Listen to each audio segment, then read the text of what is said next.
Hello viewers, and welcome to the latest instalment or the latest episode in my series on Australian built archtop guitars. Today we're going to be looking at a guitar called a Tex Morton white guitar. This particular guitar has no serial number, so I've no idea exactly when it was built. I don't think any of the Tex Morton white guitars had serial numbers, but more about that later. First of all, let's find out who this Tex Morton guy is. So Tex Morton was a very popular musician, singer, and theatrical artist. He also did some acting on television. In fact, went to Hollywood and played a couple of roles in a few movies. He was Australian based, lived most of his life in New South Wales and toured around Australia, particularly the eastern states, central New South Wales and Queensland. He, at one point in the late 1930s, was not only the biggest selling artist in Australia as a singer and guitarist, he actually was outselling all the other artists on the charts. Not just Australian artists, but international artists. So he had more than 50% of record sales within Australia throughout that time. Now, I'm not 100% sure whether that statistic is across all genres of music or whether that was just the Australian country music charts. I suspect just the country music charts. But my sources didn't clarify that, so I'm not sure.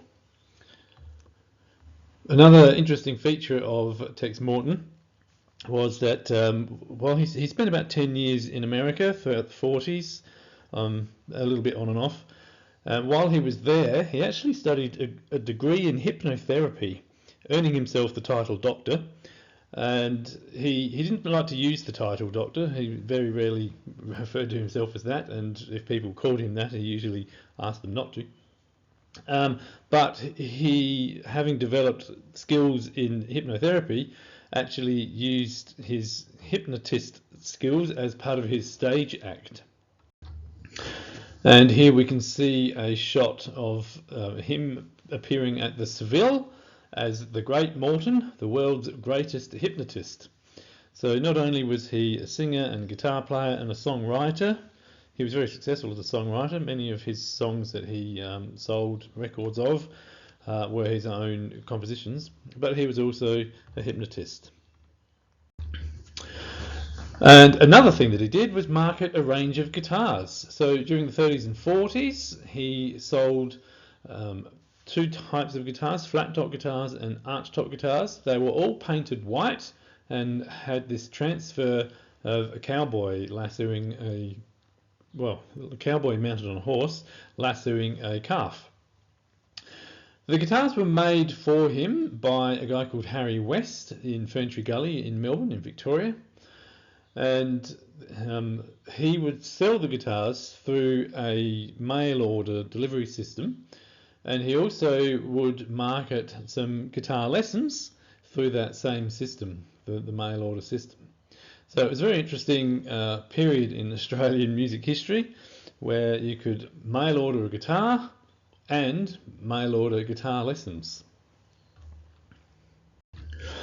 So this particular guitar came to me in a rather sorry state because somebody had painted around the outside of the guitar and around the F-holes with some blue house paint. Thankfully that paint was very old and soft and actually came off quite easily just by polishing it. So I've sort of restored the guitar to its original state, but as you can see in the photo, it did change the yellowing of the original white paint a little bit. But maybe over the years that will fade and it will all look a little bit smoother and lovelier. So for those of you interested in statistics about guitars, this thing has a 25-inch scale length. It's a 16-inch lower bout, so really common archtop size.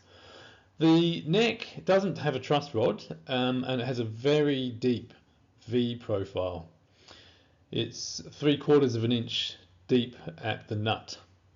The nut width is 1 11/16, so fairly standard archtop guitar size. The fretboard is actually flat, it's not curved at all, so that's a fairly unusual feature of a steel string acoustic guitar. The fretboard itself seems to be made of some form of rosewood, probably not an exotic Brazilian rosewood or Indian rosewood. I'm imagining in Australia at that period they would have had Indonesian rosewoods that they were using to make the guitars out of, but it's hard to tell. The body itself is made of laminated timbers, and I can honestly say it's not very good quality timber. It's definitely made out of furniture grade timber, which, as if you pause and you can go back to the previous slide and pause it, and you can have a read of the history of the guitars there, and you'll see that they were called box guitars because of the quality of the timber they were made out of. The neck seems to be also made of mahogany, so there is some endearing features to the guitar, the rosewood fretboard and the mahogany neck. The bracing on the inside is just two parallel bars. So there's a close-up of the transfer of the cowboy riding a horse and lassoing a cow. And here's a picture of or a couple of pictures of the headstock, showing that this guitar is carrying its original tuning heads, 3 to a side and 3 on a slab. I'm surprised that the plastic buttons have lasted this long. They do seem a little bit light and fragile. And the tuning heads, they don't have any ferrules, they're just going straight through holes drilled into the headstock, so the tuning stability is not amazing. The picture on the left there shows the back of the neck just near the headstock. It shows some lovely crazing of the original finish and how the finish is worn away right down through to the mahogany timber of the neck, particularly around the back of the neck where the hand would sit when playing C and G chords a lot. Now, the guitar does have all its other original hardware as well, including the original pickguard. And as you can see, the pickguard has had the initials KM quite professionally engraved in it. Interestingly, the initials are also on the underside of the pickguard in the same place. I've no idea about the history of the guitar and who KM might be. Maybe the M stands for Morton and it was a relative of Tex Morton, who knows. Here's the original bridge and the original tailpiece. The bridge came to me with no adjusting wheels for the threaded adjusting posts on underneath the saddle. I've managed to fix that a bit so the guitar is now playable with a reasonable action. And the original tailpiece, it's quite a heavy duty tailpiece, chrome plated. The chrome has started to pit over the last 70 years, but yeah, it's quite functional. It does make it quite difficult to change the strings though. There's not very much access to the back of the top bar. Picture on the left shows the original wooden white painted nut. For some reason at some point somebody's carved a couple of other little grooves in it, not sure why or what they do. The picture on the right shows a close-up of the fingerboard. You can see the type of rosewood that it is there. It's quite a pale rosewood. Interestingly, this guitar has some really cool pearl dots. The dots are sort of like a dot inside a dot, a double dot kind of feature. And the guitar has all its original brass frets. Not amazing, and they do buzz a bit, but if I give it too much of a fret job, there won't be much of the frets left, so I think I'll just leave them the way they are. I do have some original paraphernalia to go with the guitar as well, some of Tex Morton's songbooks that he marketed and published back in the 30s and 40s. Most of the songs in there are quite interesting to look at once or twice.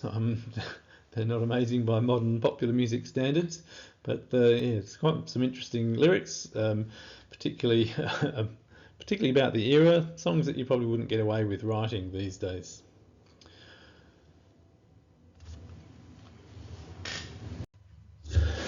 At some point in the guitar's history, somebody has carved something, I'm not quite sure what that says, into the top of the guitar, just near the neck on the upper bout.